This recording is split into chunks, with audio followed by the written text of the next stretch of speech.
পক্ষী বিশ্বময় স্থিত আমি নদী স্ৰোত বহে যত স্ৰোত ৰূপে ছত্ৰ ধৰি আমি স্বৰ্গমৰ্ত দুৰ্বলেৰ বলদেৱী আমি যে হৈ সংসাৰতে যত দেখা আমি নাহি ৰৈ আমি যম আমি ধৰ্ম আমি জিত মৃত্যু সৃজন পালন আৰু সংসাৰেৰ হেতু আমি দেৱ দেৱী আমি সংসাৰেৰ সাৰ ব্ৰহ্মাণ্ড আমাৰ ৰূপ নহে অন্য আৰ শিৱই কৈছে যে ময়ে আছো চবফালে ময়ে যেতিয়া সদাশিৱৰ এটা জ্যোতিলিংগ ওলায় লিংগ এটা ওলায় জ্যোতি একদম জ্যোতি পোহৰে পোহৰ তেতিয়া ব্ৰহ্মা আৰু বিষ্ণুৱে আহি পেলাই ক'লাক এইটো কি বস্তু এইটোতো হেৰি নাই কিহৰ পোহৰ আহি গ'ল এইটো কিহৰ বস্তু এইটো নাভূত নাচৰো তেতিয়া ক'লাক এটা আকাশবাণী হ'ল দৈৱবাণী হ'ল যে তোমালোকে ওপৰত যোৱা তলত যোৱা বিচাৰি আহা কি বস্তু গম পাবা তেতিয়া বিষ্ণু তলক লাগি গ'ল পাতালৰ পিনে গ'ল যে ক'তো একো নাই মানে হেৰিয়ে নাপায় অন্ত নাই যিমান যায় পোহৰটো আছেই ব্ৰহ্মা গেল ওপৰত ব্ৰহ্মায়ো ওপৰত যাই মানে হেৰি নাপায় পোহৰ শেষ নাই মানে যাই পাৰ নাপায় ফেলে কৰিলে কি ব্ৰহ্মাই কেতেকীক ক'লাক বোলে তই মোৰ সাক্ষী হবি মই লাজ পোৱা বুলি সাক্ষী লৈ যাম তাৰমানে মই পালো আৰু অন্ত সেই গ'ল তাতে ওপৰত যায় আহি পেলে বিষ্ণু ক'লক মই আদি অন্ত নাপালো গতিকে মই আকৌ বিচাৰিয়ে নাপালো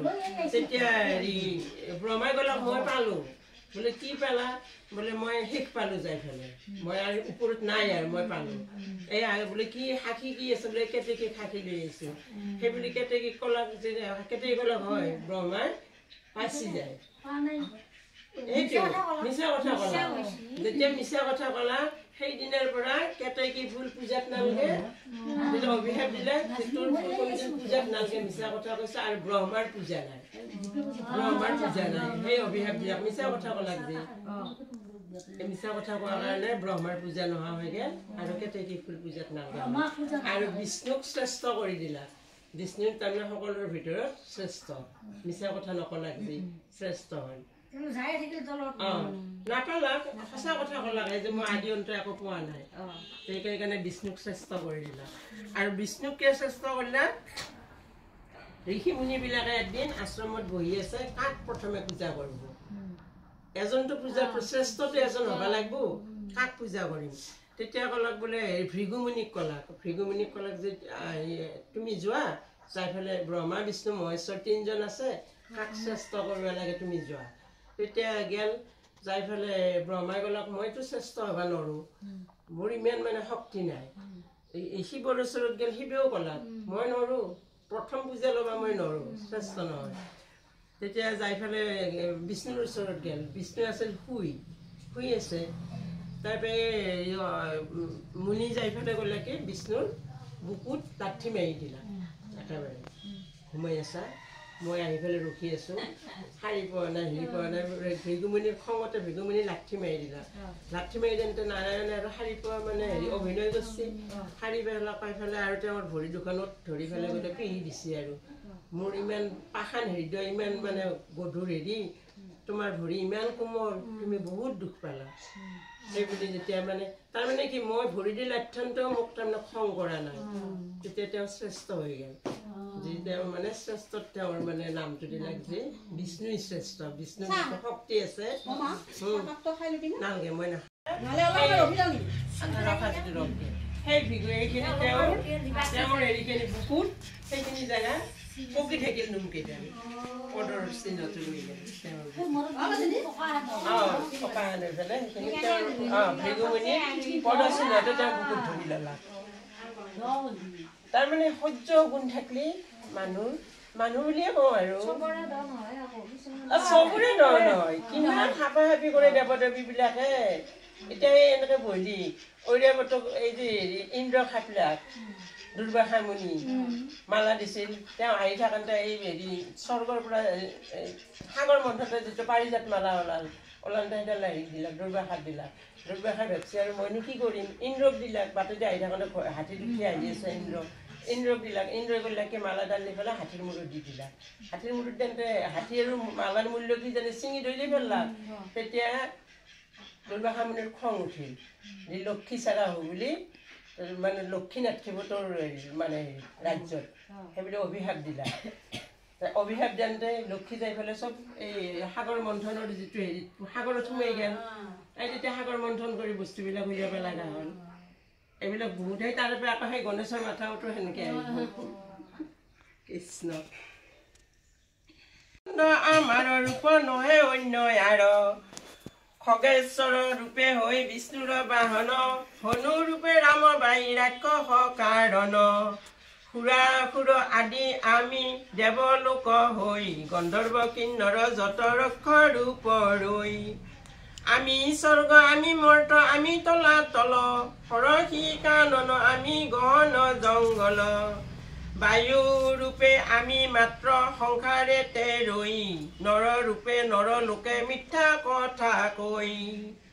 সৰ্বশাস্ত্ৰ হতে শ্ৰেষ্ঠ এই শাস্ত্ৰই আমাৰ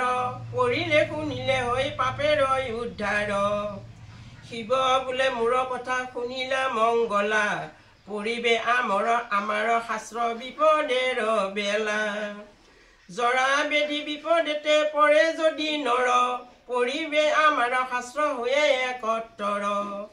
পঢ় এয়া শাস্ত্ৰ যদি একান্ত অন্তৰে অথবা শুনিলে যাই ৰোগ শোক দূৰে মনে মনে থাকে যদি কভুৰাজ ভয় পঢ়িবে শাস্ত্ৰ তবে দূৰ হবে ভয় বস্ত্ৰ অলংকাৰে শাস্ত্ৰ কৰিবে ভূষণ যদি নাহি পাৰ দিতে বহু মূল্য ধন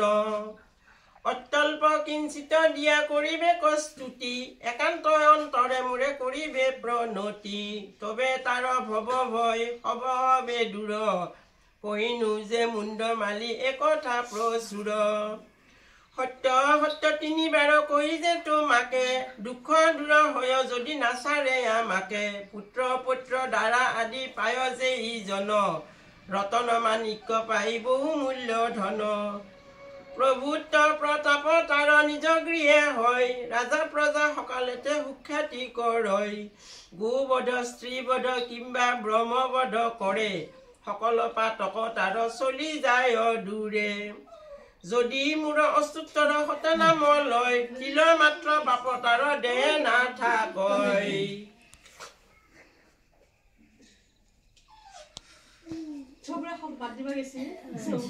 আপদ নাশিয়ে তাৰ সম্পদ মিলয় কহিনো মংগলা দেৱী জানিবে নিশ্চয় আৰু এক কথা বুলি কৰয় অৱধান পঞ্চশূন্য পাপ আছে ইয়াতে প্ৰমাণ কাঠাতে কৰিয়ে বীজ যেজনে বুনয় আপোনাৰ অংগ যেবাই আপুনি বাজাই এই পঞ্চশূন্য পাপ তাহাৰ প্ৰধান যাৰ গৃহে এই পাপ হয় অনুষ্ঠান এই হেৰি নিজে কিছুমানে যে গাত বাজনা মাৰি থাকে সেইটোও মহাপাপ সেইটোও মহাপাপ আঙুলিবিলাক যে মটকাই থাকে সেইবিলাকো নাপায় নহয় গাঁঠিবিলাক যে ভাঙি ভাঙি ফুটি থাকে নকৰিবা কৃষ্ণ যাৰ গৃহে যেজন পঢ়িবে মোৰ শাস্ত্ৰ এক মনে পঞ্চশূন্য মহাপাপ খন্দিবে সেইখনে যতে কয় আপদ তাৰ খন্দিবে সকল কহিনো তোমাৰে দেৱী হৈবে মংগল উমাপতি কহে কথা মংগলা শুনিল নন্দী মহাকালতা পৃথক কৰিল প্ৰথমে শুনিল কথা মংগলা সুন্দৰী হৈল অতিব সুখী যত গৃহে ধৰি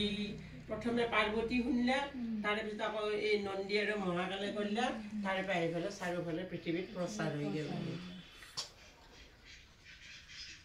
আৰু কত কত লোক তৰিলয় পাৰ মোৰ এই কথা হৈ আপদ উদ্ধাৰ ৰাজ ভয় থাকে যদি মনেতে জানিয়া মোৰ শাস্ত্ৰ পঢ়ে যদি এক মন দিয়া তবে তাৰ ৰাজ ভয় হব হয় দূৰ জগত দুৰ্লভ শাস্ত্ৰ অতিব সুন্দৰ নাই থাকে শত্ৰু ভয় হব দূৰ হয় সকলয় ৰাতি তাৰ নিৰুমূল হয় তোমাকে কহিনু দেৱী বৃত্তান্ত ইহাৰ নিশ্চয় কহিনু এই আপদয় উদ্ধাৰ যে নৰ এই শাস্ত্ৰ পঢ়ে মাছে একবাৰ শনি গ্ৰহ তাৰ ঘৰে নাপৰে সংসাৰ মাহত যদি একবাৰ আপদ উদ্ধাৰ কৰিব পাৰি শনি সেই ঘৰত যাব নোৱাৰে বুলি কৈছে আৰু মাছে দুইবাৰ শাস্ত্ৰ পঢ়ে যে বা নৰে জনম হৈবে তাৰ ক্ষত্ৰ ৰাজ ঘৰে মাছে তিনিবাৰ যদি পঢ়ে এক মনে ৰাজলক্ষ্মী তাৰ ঘৰে বাৰে দিনে দিনে এত বলি নন্দী কহে শুন মহেশ্বৰ অচ্যুতৰ শত নাম কহিনু বিস্তাৰ ইয়া পাঠ কিম্বা কেহ শ্ৰৱণ কৰিবে সকল পাতক তাৰ দূৰে চলি যাবে সৰ্ব দুখ নিবাৰিত সেজনাৰ হয় সৰ্বযোগ্য ফল পায় সেজন নিশ্চয় একবাৰ ভক্তি ভৰে যদি পাঠ কৰে পাঠক তাহাৰ নাই কোনো কালে ঘেৰে দুইবাৰ যেইজন কৰে অধ্যয়ন জ্যোতিষতম যজ্ঞ ফল কৰে উপাৰ্জন সকল কামনা সিদ্ধ এই শাস্ত্ৰ পঢ়িলে ভক্তি কৰি এই শাস্ত্ৰ কৰ্ণেতে শুনিলে সতেক জন্মেৰ পাপ হয় বিমোচন পবিত্ৰ তাহাৰ বংশ ইহাৰ কাৰণ প্ৰত্যেক যাহাৰা ভক্তি কৰিয়া অন্তৰে শিৱ নাম উচ্চাৰিবে বদন বিভৰে এই শাস্ত্ৰ পঢ়ে কিম্বা কৰে শ্ৰৱণ তপ জপ জাগে তাৰ কিবা প্ৰয়োজন কেহে মৰিবে মিছে মৃত্যুৰ্থে তীৰ্থে ঘূৰি হব তীৰ্থ দাস তাৰ গৃহেৰ ভিতৰি ধন জন পুত্ৰ কন্যা দ্বাৰা বন্ধু তাৰ দিনে দিনে গৃহ মধ্যে হয় যে বিস্তাৰ এই শাস্ত্ৰ পঢ়িলে হয় দুখ নিবাৰণ যিস্বপ্ন তাহাৰ নাহি থাকে কদাচন এই শাস্ত্ৰ প্ৰসাদে মুক্তি পাইল পিংগলা স্বৰ্গ পৰি দিল স্থান অভয়া মংগলা ভৱ ৰোগে মহৌষধ এই শাস্ত্ৰ হয় কহিলে মহাকাল জানিবে নিশ্চয় এই শাস্ত্ৰ পাঠ হয় যাৰ যাৰ ঘৰে এই শাস্ত্ৰেৰ কৰে পূজা যাৰা মহেশ্বৰে অনুগ্ৰহ তাৰা কৰে কৌটি কৌটি গাভী দানে যে পুণ্য জনমে সেই পুণ্য লব্ধ হয় এই শাস্ত্ৰ পঠনে যিবিলাকে গোটেই গৰু দান দিয়ে সোণা দান দিয়ে নানান দান দিয়ে সেই দানৰ নিচিনা ফলটো এই শাস্ত্ৰখন পঢ়িলে হয় বুলি কৈছে আৰু শতবাৰ গংগা স্নানে যি পুণ্য হয় এই শাস্ত্ৰ পঢ়িলে তাহা লভিবে নিশ্চয় হৰ প্ৰতি দৃঢ় ভক্তি ৰাখে যে ইজন নিত্য ইহা কৰে পাঠ অথবা শ্ৰৱণ দশ জন্ম পাপ তাৰ সদ্যনাশ পায় দেহ অন্তে মুক্তি পায় কহিনু তোমাই প্ৰতিদিন প্ৰাতকালে উঠি যে ইজন ভক্তি কৰি কৰে ইহা শ্ৰৱণ পঠন সৰ্বতীৰ্থ স্নান ফল সেইজন পায় মহেশ্বৰ বাক্য কহু বিফল নাযায় আৰু এক কথা বলি শুন তুমি দিগম্বৰী দুৰ্বৃত্ত যাহাৰা হয় সদা পাপাচাৰী এই শাস্ত্ৰ তাদেৰ কভু না কৰিবে অচ্যুতৰ শত নাম কভু না শুনাবে আৰু কোনোবাই যদি শুনবে নোখোজে সেই মানুহক জোৰ কৰি মাতি আনি শুনাবা তেতিয়া পাব বুলি কৈছে আৰু কেতিয়াও শুনাবা নালাগে বিনীত হৈয়া বহি সাধুৰ কাষ পৰিবে শাস্ত্ৰ তবে কৰিনো নিৰ্যাস ভক্তিতে যদ্যপি পৰে পৰিয়া বিপদে ইহলোকে পৰলোকে থাকে মহা সুখে মহাপাপে তৰে বক্তা শ্ৰোতা দুইজন আৰু মহাকাল শুন হৈয়ে এক মন জ্ঞানে বা অজ্ঞানে ইহা শ্ৰৱণ কৰিলে দিব্যগতি সেইজন পায় অৱহেলে স্নানকালে এই শাস্ত্ৰ পঢ়ে যে ইজন প্ৰত্যক্ষ যে মহাপুণ্য সে কৰে অৰ্জন সতেক কপিলা দানে যেই পুণ্য হয় সেই পুণ্য সেইজন লবয়ে নিশ্চয় গা ধুই উঠি যদি অচ্যুতৰ শত নাম পাঠ কৰে 100 গৰু দান কৰিলে যেনেকুৱা ফল পায় সেই ফলৰ মানে অংশীদাৰ হয় বুলি কৈছে আৰু পূজা কালে এই শাস্ত্ৰ পঢ়িলে ভক্তিতে বেদ পাঠ ফল পায় সেইজন জগতে এই শাস্ত্ৰ পঢ়িলে হয় যে পুণ্য অৰ্জন শত শত জন্মে তাৰ নাযায় খণ্ডন মন্ত্ৰহীন ক্ৰিয়াহীন যেজন দুৰ্মতি এই শাস্ত্ৰ পঢ়িলে সেই পাই দিব্য গতি জ্ঞানে জ্ঞানে যেই পাপ হয় উপাৰ্জন এই শাস্ত্ৰ পঢ়িলে তাৰ হয় বিনাশন শিৱালয় পাশে গিয়া অতি ভক্তি ভৰে অথবা দেৱীৰ গৃহে একান্ত অন্তৰে পাতকতা হাৰ নাশ হয় যে নিশ্চয় শিৱেৰ আদেশ ইহা নাহিকে সংশয় এই স্ত্ৰোত যদি কেহ কৰে পঠন তাহাতে তাহাৰ হয় বেদ অধ্যয়ন সৰ্বদেৱ পূজা ফল তাহাতেই হয় সত্য সত্য এই কথা কহিনো নিশ্চয় এক কথা বলি শুন মহাকাল আৰ এই শাস্ত্ৰ যে জনে পৰে সংসাৰ মাজাৰ মুক্তি তাৰ কৰগত সদা সৰ্বক্ষণ ৰাহু কেতু বিঘ্ন দূৰে কৰে পলায়ন কলি কালে এই শাস্ত্ৰ সবাৰ প্ৰধান ইহা ভিন্ন কিছুতেই নাহি পৰিত্ৰাণ কলি কালত তাৰমানে এই শাস্ত্ৰখন বহুত মানে উত্তম বুলি কৈছে তাৰ মানে এইখন হৈছে শিৱে মুখেদি কৈছে পাৰ্বতী শুনছি তাৰে পিছত ৰাইজৰ মাজত প্ৰচাৰ হৈছে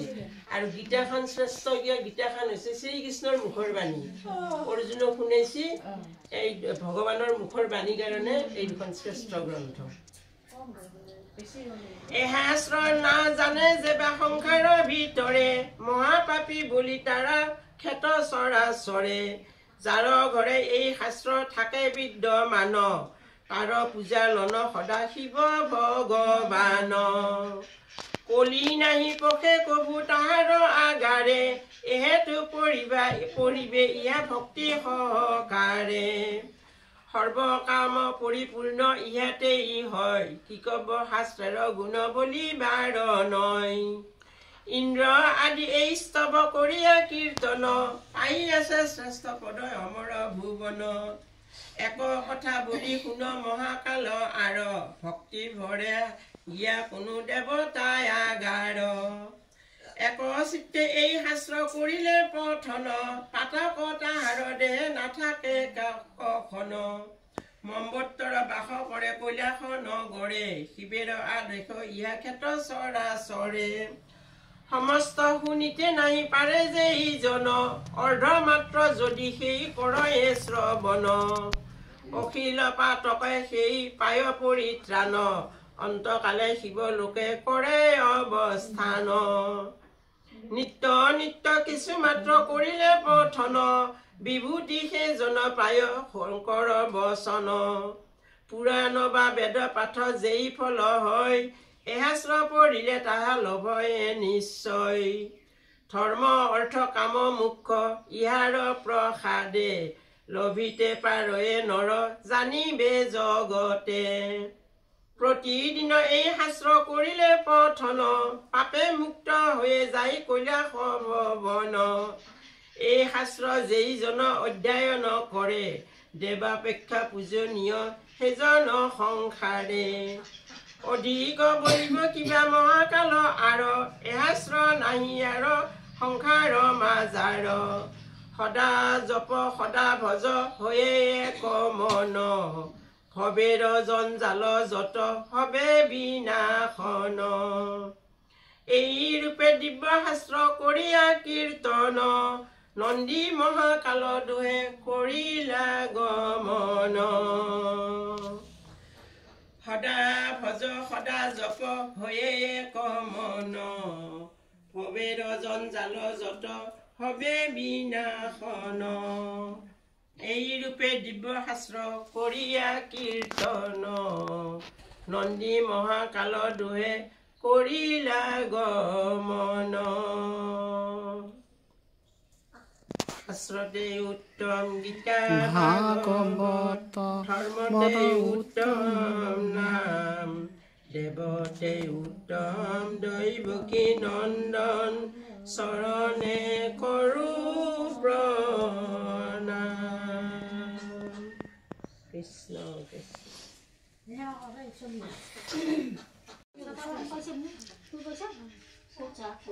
চৰনি কৰি চেনি নেকি তো চেনি যদি খাই দিয়ে বা চেনি নহয় বাজি খাই চেনি খাই ডাঙৰ মজা আইতা খাই কুকুৱাৰ আইতা চেনি নহয় আজিকালি ইমান চেনি মানে চব চেনি দিয়ে খুৰী চেনি খাই ন চেনি খাই এক কাপ হয় দিছা খুৰী আমি চেনি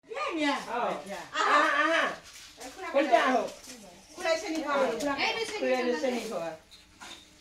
না খুৰা তুলখান দিয়া বাবুক এখন দিওঁ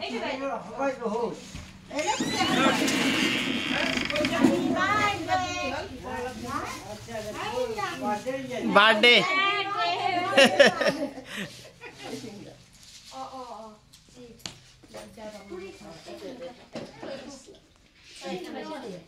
খাইছে দিছা সবে বেয়া নাই খাইছে